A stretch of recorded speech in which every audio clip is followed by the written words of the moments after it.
E claro que vai acontecer isso, né? A gente vai ver daqui a pouco a CBF fazendo uma coletiva, falando como que vai ser o ciclo, as mudanças, as renovações, já tem amistoso marcado para setembro, né? Enfim, você vai ver tudo isso.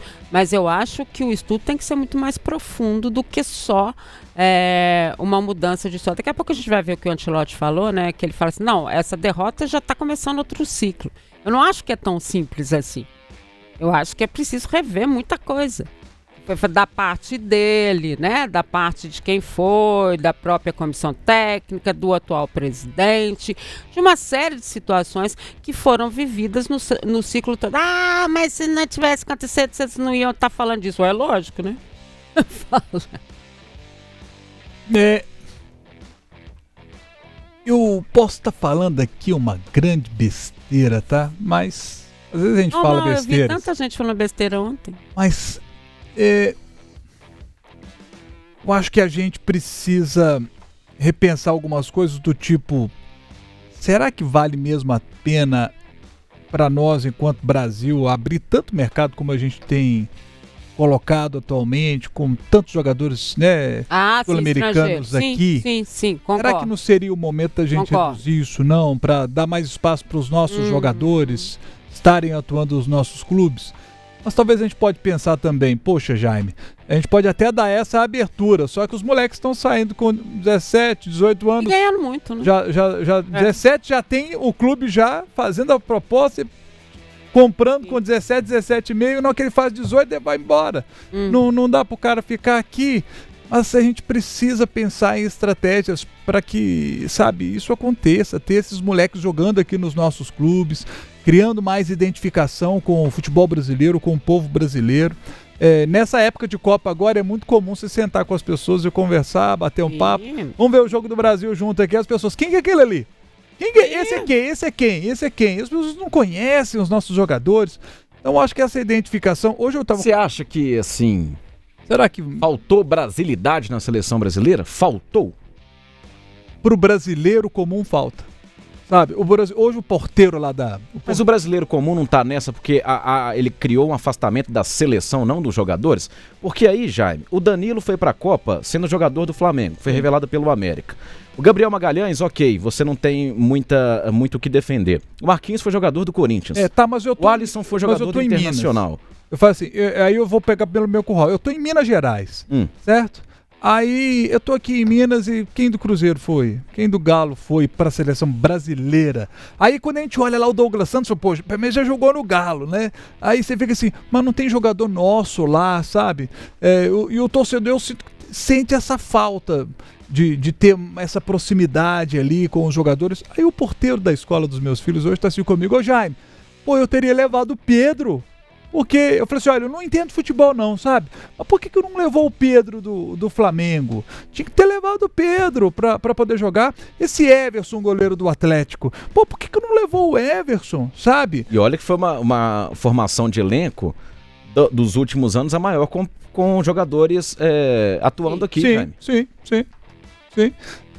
Não sei se é aí, sabe? Mas assim... Talvez seja mais fácil, talvez, aí... Eu acho que é o momento de ter menos certeza e a gente discutir mais, de se perguntar por que o treinador é italiano. Por que não conseguiu formar treinador brasileiro? Talvez seja o caso. Essa é a primeira parte. Talvez seja o caso. Esse é outro problema. Aí eu acho que assim, né? Já começa aí, né? É um outro fator. Você não consegue colocar um treinador. E realmente não tem.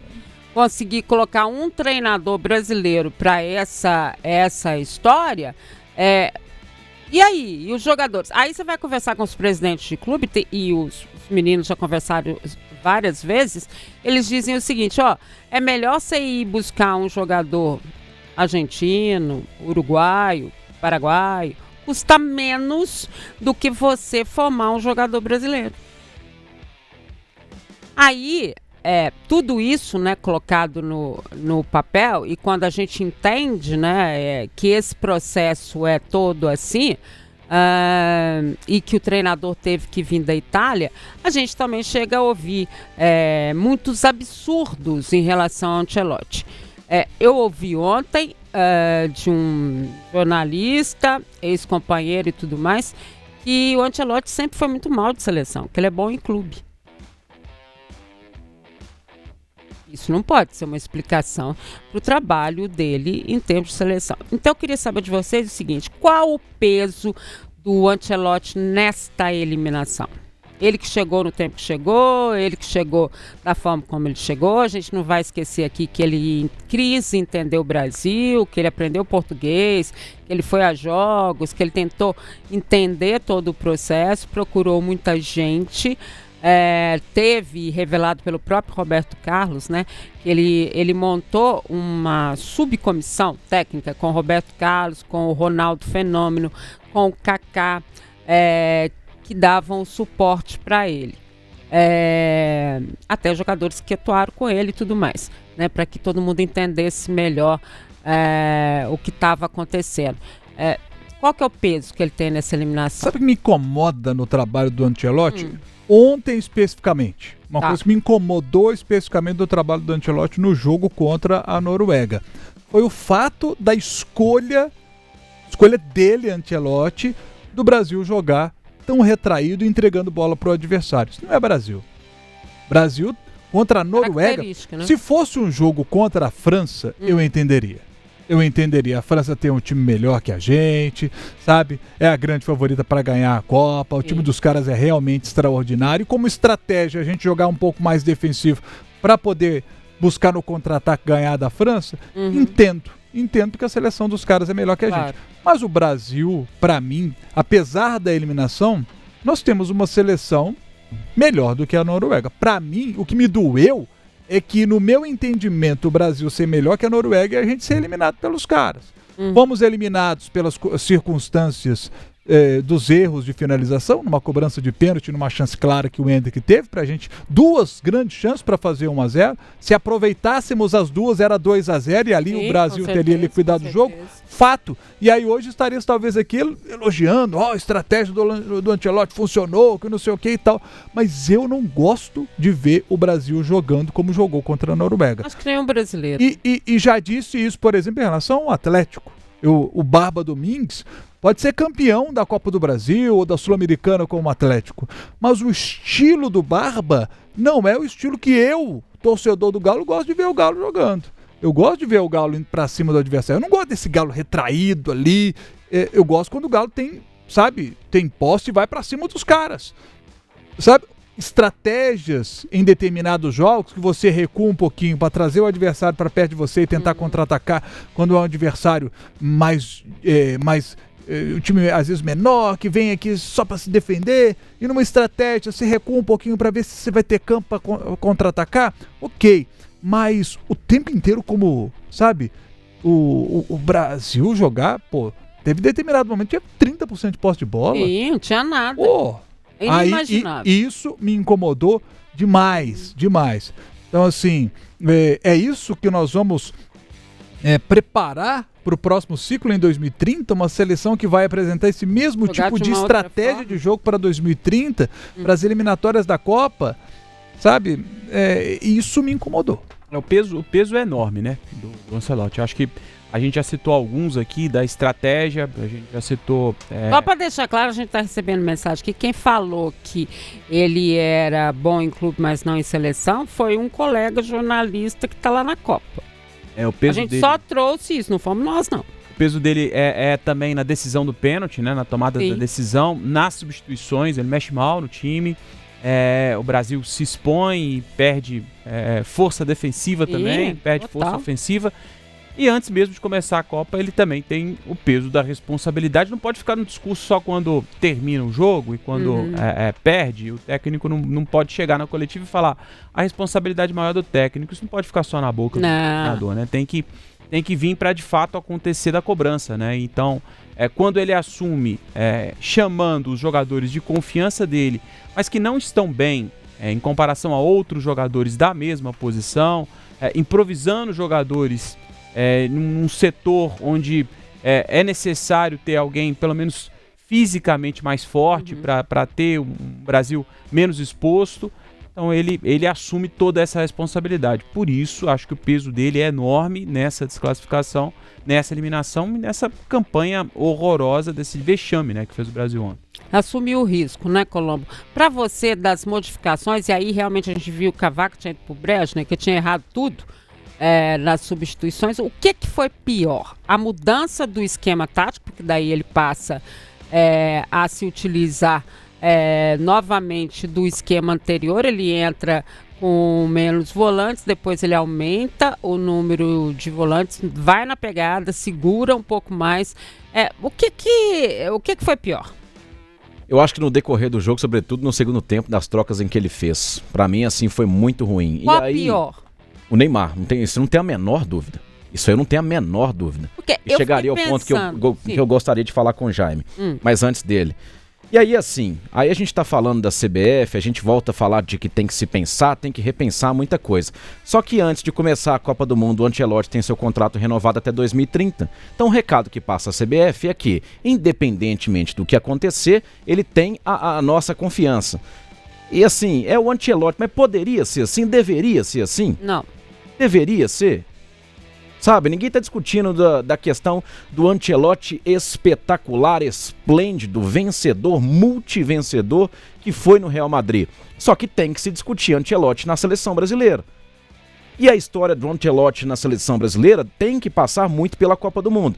E na primeira prova a amostragem foi ruim, foi um trabalho ruim, foi fraco. E foi errôneo, sobretudo foi muito errado nessa eliminação. E aí eu chegaria ao ponto, Jaime, que eu brinquei com você, falei assim, hoje eu vou te provocar e colocar o dedo na ferida. Eu lembro de ter falado aqui, e eu não sou o dono da verdade, muito menos o profeta do acontecido. Eu falei assim, vai ter dificuldade para colocar o Neymar no time. Vai ter dificuldade, vai bagunçar tudo, dito e feito. Dito e feito. Você tira o Endrick, que perdeu o gol que não pode perder, mas você tira da função de centroavante, manda o cara pra direita, você bagunça completamente o jogo do Vinícius Júnior pra acomodar o Neymar, e tudo isso pra acomodar um cara que não teve condição física de jogo. E tira o Ryan. Tá errado. Tá errado. A saída do Ryan também. É errado. Não tem, Jaime. Assim, eu sei que poderia acontecer pelo jogador genial e brilhante e espetacular que foi o Neymar, mas tem uma cota que já foi, galera. E quando fala que o ciclo não evolui, quando fala que a gente tem que pensar, era uma convocação dessas, que eu, para não ser hipócrita aqui, eu defendi. Só que eu defendi até a segunda página, sem saber que o cara estava lesionado, com uma lesão de grau 2. O Neymar vai sair dessa Copa do Mundo com 45 minutos de futebol e sendo determinante para atrapalhar a seleção brasileira no jogo eliminatório. Atrapalhou. Agora atrapalhou porque o Carlo Ancelotti ele sucumbiu a essa pressão pública, a essa pressão comercial, para depois fazer evento. Eu sempre vou dizer isso aqui, a França, com assim, o maior agrupamento individual que tem nessa Copa do Mundo, sem sombra de dúvidas, talvez Portugal se aproxime, fez um vídeo institucional de 1 minuto e meio para anunciar quais seriam os convocados. A CBF, né, como não podia fugir de costume, sempre foi na história da entidade, fez aquele pão e circo para depois que o Neymar fosse convocado, para a câmera cortar direto no apresentador de programa de TV aberta. Sabe? E aí não é... o futebol, aquilo que a Dinamarca, aquilo que a Noruega demonstrou, o futebol, isso é colocado em segundo plano em função de um compromisso público e comercial. Ele atrapalhou, cara. O Neymar atrapalhou. E há quem diga que você tem que respeitar o maior artilheiro da história da seleção brasileira. Sim, uma história que ele construiu lá atrás, porque tinha 3 anos que ele não era convocado para a seleção brasileira. Então, assim, a genialidade, às vezes, ela pode ultrapassar tudo isso, ela pode suplantar tudo isso e acontecer. Desculpa, a gente tinha vários indícios de que isso não aconteceria.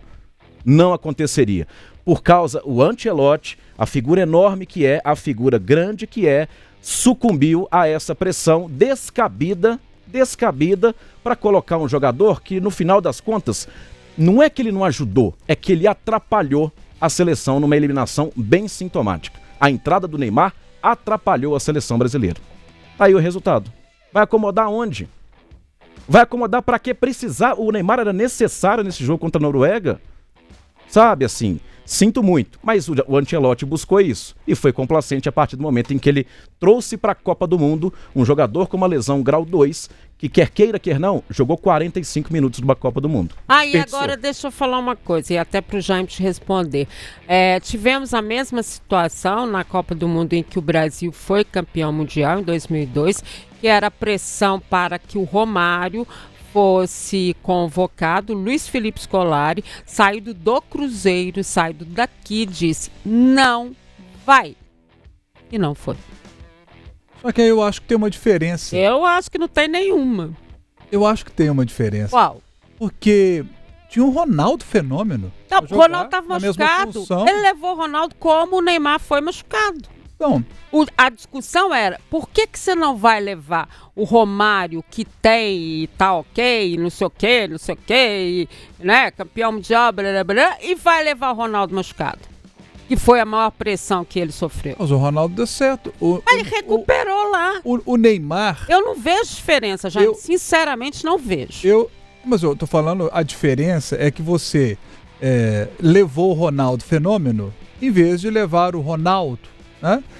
Você tinha, além de ter grande jogador... Você tinha 10 craques, né? É diferente. Aí, foi assim, não vou levar o Neymar. E quem tá no mesmo patamar aí do Neymar para jogar na mesma função? Não tem.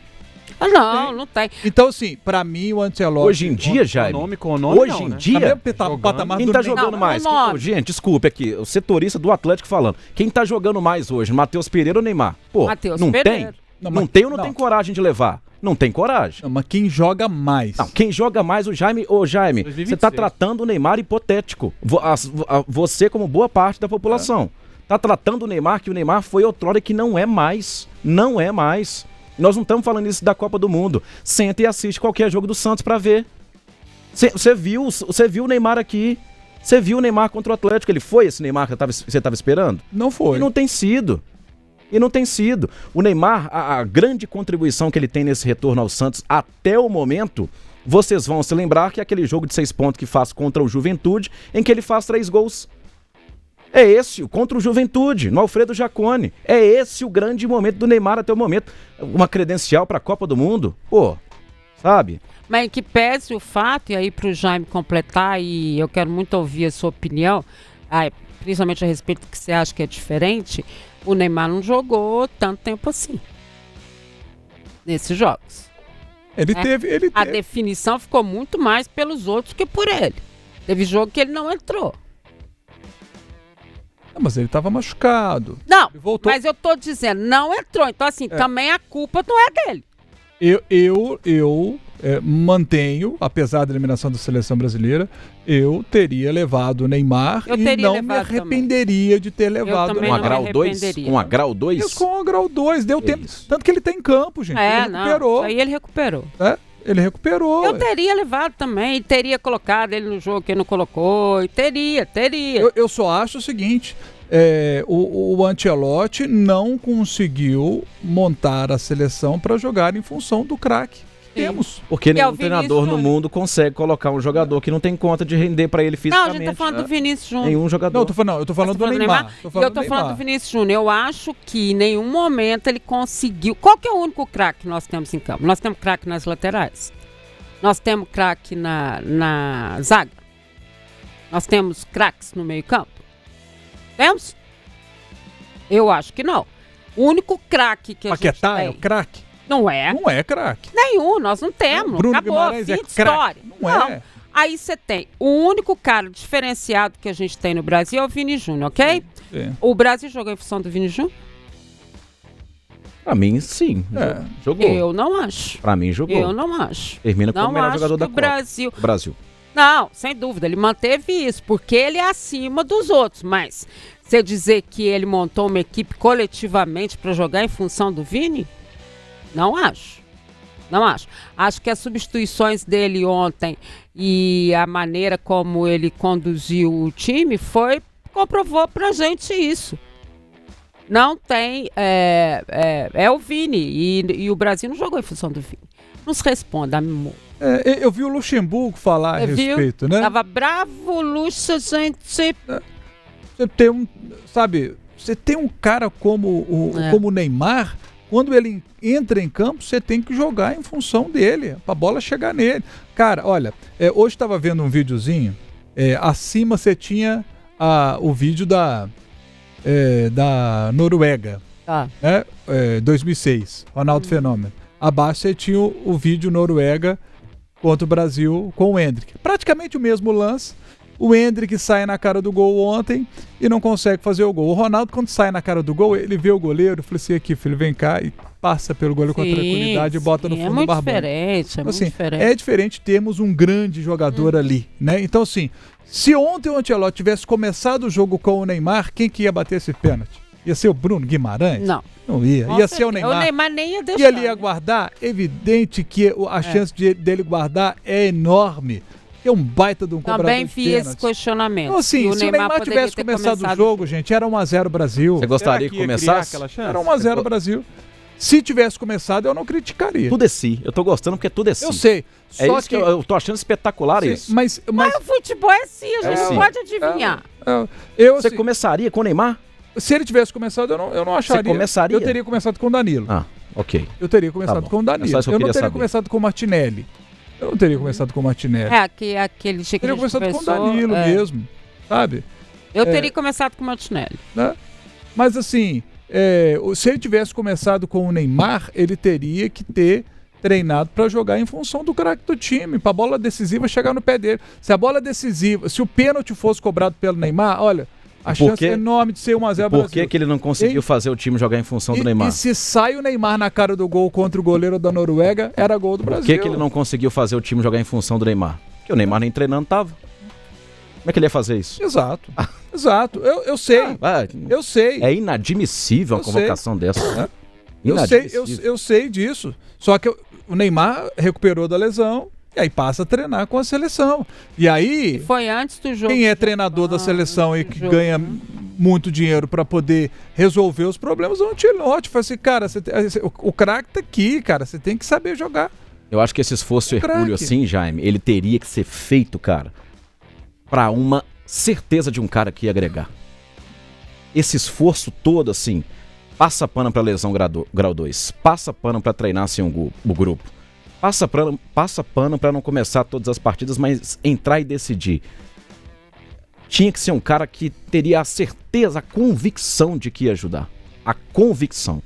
Para você passar por cima de tudo isso numa competição séria, uma competição sob pressão, de uma seleção que teve como último melhor resultado o 7-1 que tomou em casa. Para tudo isso acontecer, tinha que ter a certeza de que o cara vai te ajudar. Não, peraí. Apesar de tudo isso, vou colocar que vai ajudar. Aí ontem.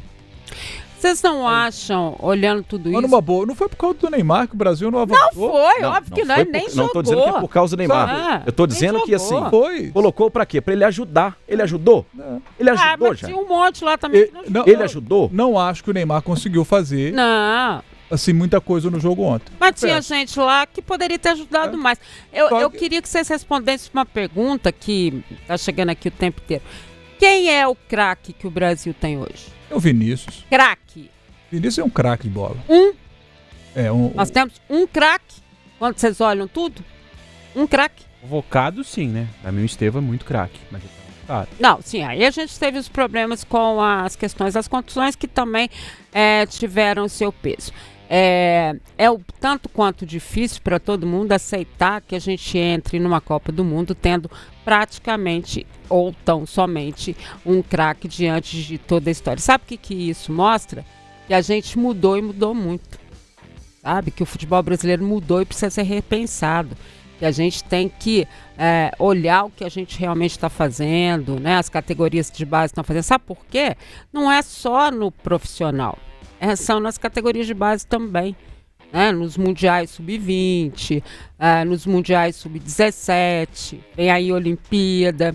Então, assim, o Brasil passou a ser uma seleção mediana. Uma seleção que tem um jogador, craque, é uma seleção mediana. Ou não é? A Argentina tem só um craque, né? Não. Vários bons jogadores. Acho que craque... craques. Não, mas ela tem jogadores muito bons nesse contexto. Não, muito bons. A seleção também tem. A carreira do Casemiro é maravilhosa. Ela tá com 14 jogadores. Goleiro. Ela tá excelente zagueiro. O Alisson pode ser questionado. Mas a gente tá com 14 jogadores que foram campeões do mundo. Mas no exemplo que você deu de craque, a seleção brasileira tem 2. Tem o Neymar e tem o Vinícius. Craques. Que foi. Craque. Tá. A Argentina tem um craque, Messi. Se você pegar a França, aí a França já tem Mbappé, você tem Dembélé. Mas eu não acho que a Argentina tem um craque só. Eu acho que a Argentina tem jogadores diferenciados. Mas você consegue citar outro craque? Não, outros, vários que navegam ali, que são o suporte do Neymar. Algum outro craque da Argentina? Craque. Não, craque não. Mas jogadores que são diferenciados. Eu acho que a Argentina tem mais jogadores diferenciados. Ela tem 14 campeões do mundo que estão lá. Eu acho que a Argentina tem o que o Jaime destacou, que é essa identificação. Ela é um coletivo melhor, né? Ela é um coletivo. Eu acho que ela simplesmente tem um trabalho de 6 anos. Tem um trabalho ali. Exatamente. Então, é o coletivo que o Brasil não tem. É o coletivo que o Brasil não conseguiu que cargas d'água, porque não tem também essa... Eu detesto falar isso, né? Que parece que é coisa. Mão de obra que pode trazer um diferencial. As pessoas falaram muito do Endrick também, que foi o Ancelotti também cedeu, né? Para que o Endrick tivesse esse lugar na seleção, né? E me lembro até do Ronaldo e do Kaká, uma entrevista que eles deram, dizendo que eles tiveram, né? A mesma forma, o Fenômeno em 94, depois o Kaká em 2002, e eles viram, né, ajudaram a carregar água, aquele negócio todo, e eles achavam que o Endrick tinha que ter essa paciência e também ter essa espera, e só que, né, o apelo foi muito grande, né, se cedeu a isso tudo. E vou ser muito sincero com vocês, achei que um treinador de fora do Brasil, né, ele teria talvez uma segurança maior de falar, não, aqui não, isso não. Não vamos fazer dessa forma. E não foi o que a gente viu no Ancelotti. Ou vocês viram? O Endrick pelo menos mostrou, né? Não, tô dizendo o Ancelotti conseguiu se segurar e não cumprir mais ou menos o que se fala, tanto que a CBF faz, né? E aí vem patrocinador, e aí vem a forma como joga, os convocados, o jeito que se fala. Vocês acham que ele conseguiu segurar isso? Não sei, difícil, não sei analisar. Sinceramente, não consigo te responder com precisão nesse sentido. Acho que ele cedeu a pressão com relação ao Neymar. Eu acho que isso, para mim, é muito claro, né? O Neymar não tinha 100% com o Colombo, não tinha a menor condição de poder representar o Brasil com o que a gente espera de um cara com a história dele, muito menos com o nível de exigência que pede a Copa do Mundo. Sim. O Brasil tinha outras opções para poder ter ali, ou pelo menos tentar algo mais criativo ou de mais intensidade que exigia o jogo. Afinal de contas, uma substituição errada de um momento errado, de um time que estava ligado o tempo todo, custou em poucos minutos aí a eliminação do Brasil, né? Então, eu acho que essa pressão ele cede com relação ao Neymar. Não vejo muito com relação ao Endrick, porque o Endrick, para mim, ele mostra futebol desde as eliminatórias para poder brigar por vaga no ataque, muito pela ausência de um jogador de referência. Ele quis estar lá, né? Ele mostrou para poder estar. E até nesses amistosos que antecederam a Copa também, ele entra e muda um pouquinho a cara do Brasil, como foi o Luiz Henrique também. Sim. Mas enfim. Aliás, o Luiz Henrique sumiu, né? No decorrer da Copa, né? A gente não entende, nunca houve uma explicação. Claro que as explicações, as histórias, elas vão acontecer. E a gente vai ficar sabendo de coisa que a gente não soube, né? Porque as histórias, elas nunca são escondidas, né? Elas não ficam escondidas.